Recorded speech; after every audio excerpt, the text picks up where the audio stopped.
സക്കീർ ഹുസൈൻ്റെ വിരലുകളുടെ ആ വേഗതയെ, വിരലുകൾ കൊണ്ട് അദ്ദേഹം തീർക്കുന്ന ആ വിസ്മയത്തെ വളരെ അത്ഭുതത്തോടെ ഞാൻ നോക്കിയിരുന്നിട്ടുണ്ട്. അദ്ദേഹത്തിൻ്റെ വിരലുകളുടെ തബലയിൽ നിന്ന് പുറത്തു വരുന്ന ആ ശബ്ദ സംഗീതത്തെ ഏറെ ആസ്വദിച്ചിട്ടുണ്ട്. മനുഷ്യൻ്റെ കൈവിരലുകളുടെ അപാരമായ സാധ്യതകൾ എത്രത്തോളമുണ്ട് എന്ന് തൻ്റെ സംഗീത സബരിയിലൂടെ തെളിയിച്ച മഹാസംഗീതജ്ഞനാണ്, സംഗീത പ്രതിഭയാണ് സക്കീർ ഹുസൈൻ. പിന്നെ വിശ്വപ്രസിദ്ധനായിട്ടുള്ള തബലവാദകൻ സക്കീർ ഹുസൈൻ വിട പറഞ്ഞു. ആദ്യം തന്നെ അദ്ദേഹത്തിന് ആദരാഞ്ജലികൾ അർപ്പിക്കുന്നു. കൈവിരലുകളുടെ അപാരമായ സാധ്യതകളെ അനുഭവിപ്പിച്ച ഒരു സംഗീത മാന്ത്രികനായിരുന്നു സക്കീർ ഹുസൈൻ. നമ്മൾ പൊതുവെ സംഗീതമെന്ന് കേൾക്കുമ്പോൾ സാധാരണയായിട്ട് മനുഷ്യൻ്റെ ശബ്ദം കൊണ്ടുള്ള സംഗീതത്തെയാണ് ആദ്യം തന്നെ നമ്മുടെ മനസ്സുകൊണ്ട് ഓർമ്മിക്കുക. പക്ഷെ സംഗീതമെന്ന് പറയുന്നത് മനുഷ്യൻ്റെ ശബ്ദം കൊണ്ടുണ്ടാക്കുന്ന സംഗീതം മാത്രമല്ല, മറിച്ച് ലോകത്താകമാനം നിരവധിയായിട്ടുള്ള വാദ്യോപകരണങ്ങളുണ്ട്, സംഗീത ഉപകരണങ്ങളുണ്ട്. അവയ്ക്ക് ഓരോന്നിനും അതിൻ്റേതായ പ്രത്യേകതകളും ഉണ്ട്. മനുഷ്യൻ്റെ ശബ്ദം കൊണ്ടുള്ള സംഗീതത്തിന് അകമ്പടി സേവിക്കുക മാത്രമല്ല, സ്വതന്ത്രമായി വാദനം ചെയ്യപ്പെടുകയും വായിക്കപ്പെടുകയും ഒക്കെ ഓരോ ഉപകരണം ഉപയോഗിക്കുന്നതിന് ഓരോ വാക്കുകളാണ് നമ്മൾ ഉപയോഗിക്കുക. നമ്മൾ സാധാരണ ഒരു പാട്ട് കേൾക്കുമ്പോൾ, വാദ്യോപകരണങ്ങളുടെ സഹായത്തോടു കൂടിയുള്ള ഒരു പാട്ട് കേൾക്കുമ്പോൾ സാധാരണയായി ആ മനുഷ്യൻ്റെ ശബ്ദം കൊണ്ടുള്ള ആ സംഗീതത്തെ മാത്രമാണ് നമ്മൾ കൂടുതലായിട്ട് ശ്രദ്ധിക്കുക. അതിനകമ്പടി സേവിക്കുന്ന വാദ്യോപകരണങ്ങളുടെ ശബ്ദം നമ്മളങ്ങനെ ശ്രദ്ധിക്കാറില്ല. പക്ഷെ നമ്മളത് ഒന്ന് ശ്രദ്ധിച്ച് നോക്കണം. ഒരു പാട്ട് ഒരാൾ പാടുമ്പോൾ ആ പാട്ടിനെ അകമ്പടി സേവിക്കുന്ന ഉപകരണങ്ങളുടെ ഏതിൻ്റെയെങ്കിലും സംഗീതത്തെ നമ്മൾ പ്രത്യേകമായൊന്ന് ശ്രദ്ധിച്ച് നോക്കിയാൽ മാത്രമാണ് നമുക്ക് അതിൻ്റെ ആ മാസ്മരികത, അതിൻ്റെ ആസ്വാദ്യത നമുക്ക് മനസ്സിലാക്കാൻ കഴിയുക. ഇനി അതല്ല, പാട്ടിന് അകമ്പടിയൊന്നും അല്ലാതെ തന്നെ ഓരോ ഉപകരണങ്ങൾ കൊണ്ട് തീർക്കുന്ന സംഗീതം നമ്മൾ ആസ്വദിക്കാൻ താല്പര്യത്തോടെ ശ്രദ്ധിക്കുകയാണെങ്കിൽ ആ സംഗീതത്തിൻ്റെ സൗന്ദര്യം നമുക്ക് നന്നായിട്ട് ആസ്വദിക്കുവാൻ സാധിക്കും. തബല എന്ന് പറയുന്നത് കൈവിരലുകൾ കൊണ്ട് തീർക്കുന്ന സംഗീതമാണ്. മനുഷ്യൻ്റെ കൈവിരലുകൾക്ക് എത്രമാത്രം സാധ്യതകളുണ്ട് എന്ന് തൻ്റെ സംഗീത സബരി കൊണ്ട് തെളിയിച്ച ആളാണ് സക്കീർ ഹുസൈൻ. നമുക്ക് അദ്ദേഹത്തിൻ്റെയൊക്കെ സംഗീതം നമ്മളെപ്പോലുള്ള സാധാരണക്കാർക്ക് ടി വിയിലൂടെ മറ്റുമൊക്കെയാണ് ആസ്വദിക്കാൻ കഴിഞ്ഞിട്ടുള്ളത്. പിന്നെ ഈ നവമാധ്യമങ്ങളൊക്കെ വന്നപ്പോൾ, യൂട്യൂബ് ഒക്കെ വന്നപ്പോൾ അതിലൂടെ ധാരാളമായി പലരുടെയും, നമ്മളറിയാത്ത പലരുടെയും, അറിയപ്പെടുന്നവരും അറിയപ്പെടാത്തവരുമായിട്ടുള്ള പലരുടെയും സംഗീത സിദ്ധികൾ നമുക്ക് നന്നായിട്ട് ആസ്വദിക്കുവാൻ കഴിഞ്ഞിട്ടുണ്ട്. നമ്മൾ യൂട്യൂബിലൊക്കെ സെർച്ച് ചെയ്യുമ്പോഴാണ് നമ്മൾ കേട്ടിട്ട് പോലും ഇല്ലാത്ത പലരുടെയും കഴിവുകൾ നമ്മൾ മനസ്സിലാക്കുന്നത്. സക്കീർ ഹുസൈനൊക്കെ വളരെ പ്രശസ്തരായ, എല്ലാവർക്കും അറിയാവുന്ന ആളുകളാണ്. അതുപോലെ ഒരുപാട് പേരുണ്ട്. നമ്മൾ യൂട്യൂബിലൊക്കെ സെർച്ച് ചെയ്യാൻ നമുക്ക് മനസ്സിലാവും. എന്തായാലും സക്കീർ ഹുസൈനെ പോലുള്ള കലാകാരന്മാരുടെ സംഗീത വിസ്മയം നമുക്ക് അനുഭവിക്കുവാൻ കൂടുതലായിട്ട് കഴിഞ്ഞത് നവമാധ്യമങ്ങളൊക്കെ വന്നതിന് ശേഷമാണ്. കാരണം ഇവരൊക്കെ അവതരിപ്പിക്കുന്ന പരിപാടികൾ നേരിട്ട് കാണുക എന്ന് പറയുന്നത് സാധാരണക്കാരെ സംബന്ധിച്ചിടത്തോളം അത്രമേൽ പ്രാപ്യമായിട്ടുള്ളൊരു കാര്യമല്ല. കാരണം ഇതൊക്കെ അരങ്ങേറുന്ന വേദികൾ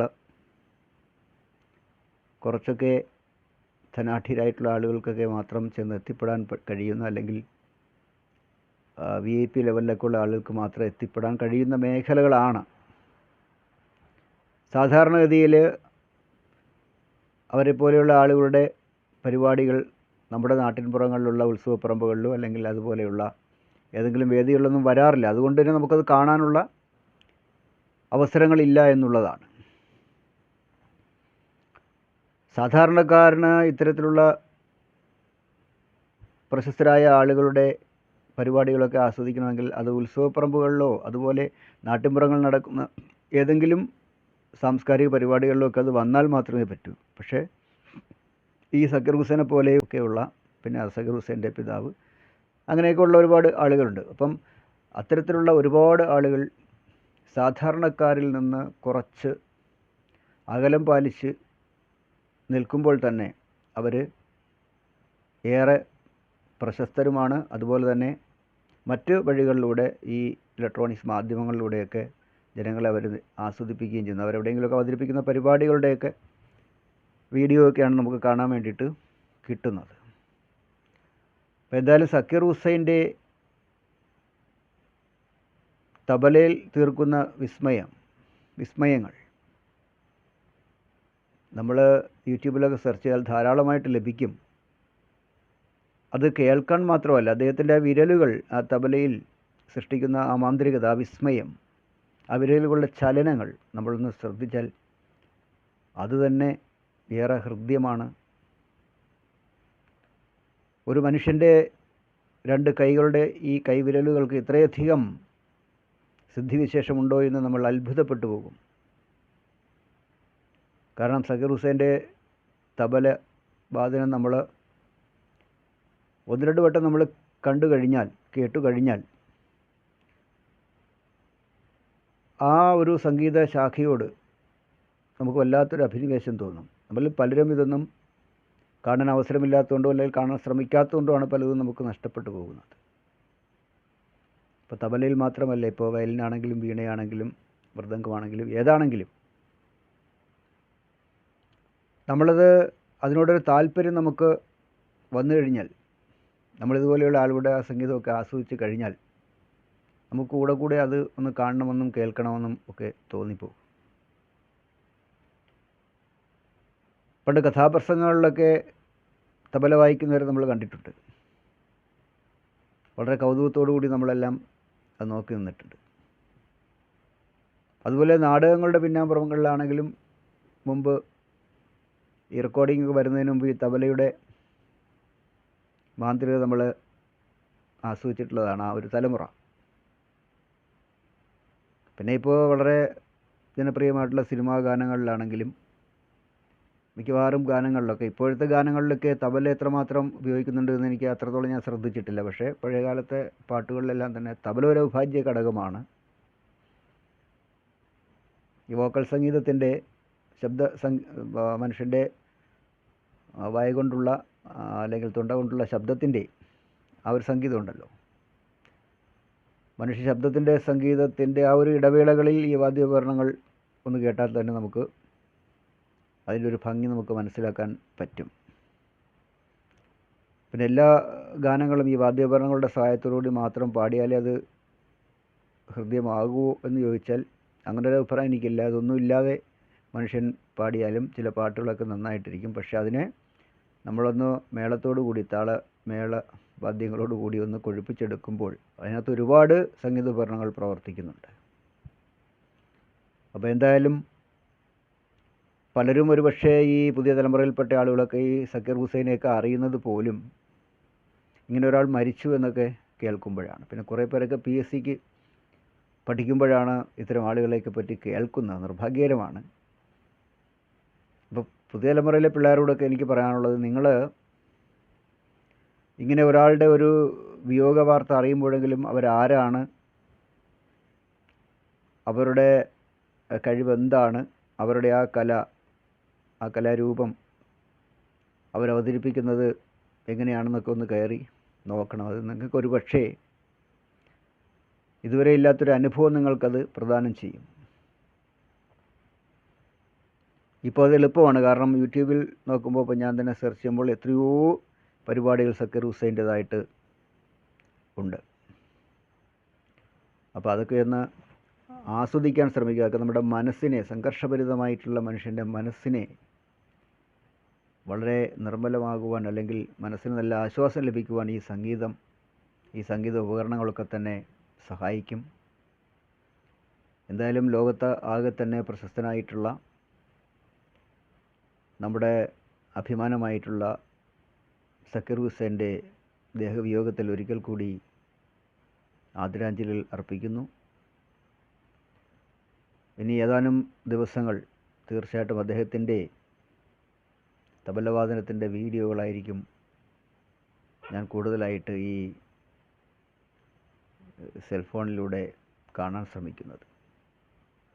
ഇനി കുറച്ച് ദിവസം എന്തായാലും സക്കീർ ഹുസൈൻ്റെ തബലവാദനത്തിൻ്റെ വീഡിയോകൾ കാണുവാൻ ഞാൻ പ്രേരിതനായിത്തീരും. എന്നെപ്പോലെ പലരും അങ്ങനെ പ്രേരിതനായിത്തീരും എന്നാണ് എനിക്ക് തോന്നുന്നത്. പിന്നെ ഇത്തരുണത്തിൽ എനിക്ക് ഒരു കാര്യം കൂടി പറയുവാനുള്ളത്, ഇത്തരം കലാകാരന്മാരുടെ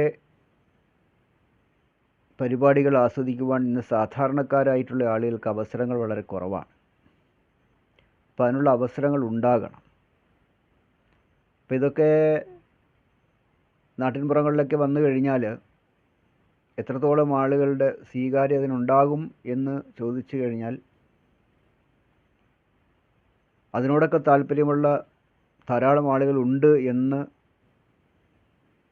എൻ്റെ ചില അനുഭവങ്ങൾ സാക്ഷ്യപ്പെടുത്തുന്നുണ്ട്.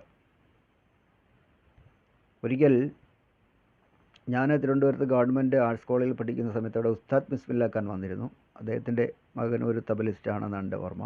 അപ്പോൾ എനിക്കത് നേരിട്ട് ആസ്വദിക്കാൻ കഴിഞ്ഞു. അപ്പോൾ അന്ന് അവിടെ നോക്കുമ്പോൾ പത്രങ്ങളിലൂടെ ചെറിയ വാർത്തകൾ മാത്രമാണ് അത് സംബന്ധിച്ച് വന്നിരുന്നത്. പക്ഷേ പരിപാടി തിരുവനന്തപുരത്താണ് നടന്നതെങ്കിലും വളരെ വിദൂരതയിൽ നിന്ന് പോലും ഉസ്താദ് ബിസ്മില്ല ഖാനെ കുറിച്ച് അറിയാവുന്ന ആളുകൾ അവിടെ എത്തി ആ പരിപാടി ആസ്വദിക്കുന്നത് എനിക്ക് കാണുവാൻ സാധിച്ചു. അപ്പോൾ ഇതൊക്കെ കാണാനും ആസ്വദിക്കാനൊക്കെ താല്പര്യമുള്ള ഒരു സമൂഹം ഇവിടെ ഉണ്ട്. പക്ഷെ അവർക്ക് പലർക്കും അതിന് അവരെ നേരിട്ട് കാണുന്നതിനോ അവരുടെ പരിപാടിയിൽ ആസ്വദിക്കുന്നതിനോ ഉള്ള അവസരങ്ങൾ ലഭിക്കുന്നില്ല എന്നുള്ളതാണ്. അതുപോലെ ഞാൻ അവിടെ പഠിക്കുന്ന സമയത്ത് പത്മ സുബ്രഹ്മണ്യൻ്റെ ഒരു ഡാൻസ് പെർഫോമിംഗ് ഉണ്ടായിരുന്നു അവിടെ. അതിൽ ഈ പറഞ്ഞതുപോലെ ധാരാളം ആളുകൾ, നമ്മളൊക്കെ അവരെ ആദ്യമായിട്ടാണ് നേരിട്ടൊക്കെ കാണുന്നത്. പത്മ സുബ്രഹ്മണ്യത്തെക്കുറിച്ചൊക്കെ ആ വേദിയിൽ ഞാനുണ്ടായിരുന്നെങ്കിലും അവരെ ആദ്യമായിട്ടാണ് ഞാൻ അവരെക്കുറിച്ച് കേൾക്കുന്ന പോലെ. പക്ഷേ അവരെക്കുറിച്ച് അറിയുന്ന ആ അവസരത്തിൽ തന്നെ അവരുമായിട്ട് വേദി പങ്കിടുവാൻ എനിക്ക് സാധിച്ചിരുന്നു.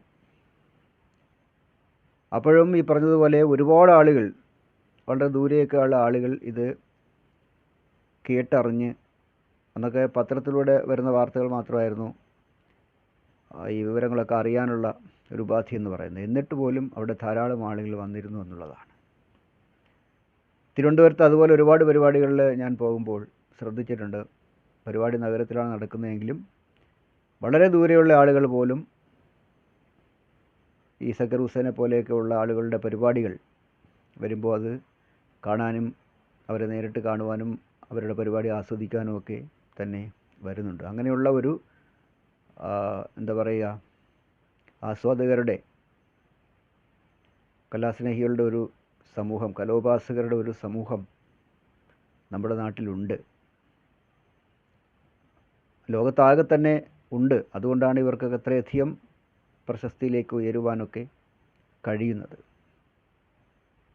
എന്തായാലും നമ്മുടെ സംഗീത ലോകത്തിന് ഒരു തീരാ നഷ്ടമാണ് സക്കീർ ഹുസൈൻ്റെ മരണം. അദ്ദേഹത്തിന് ഒരിക്കൽ കൂടി ആദരാഞ്ജലികൾ അർപ്പിക്കുന്നു.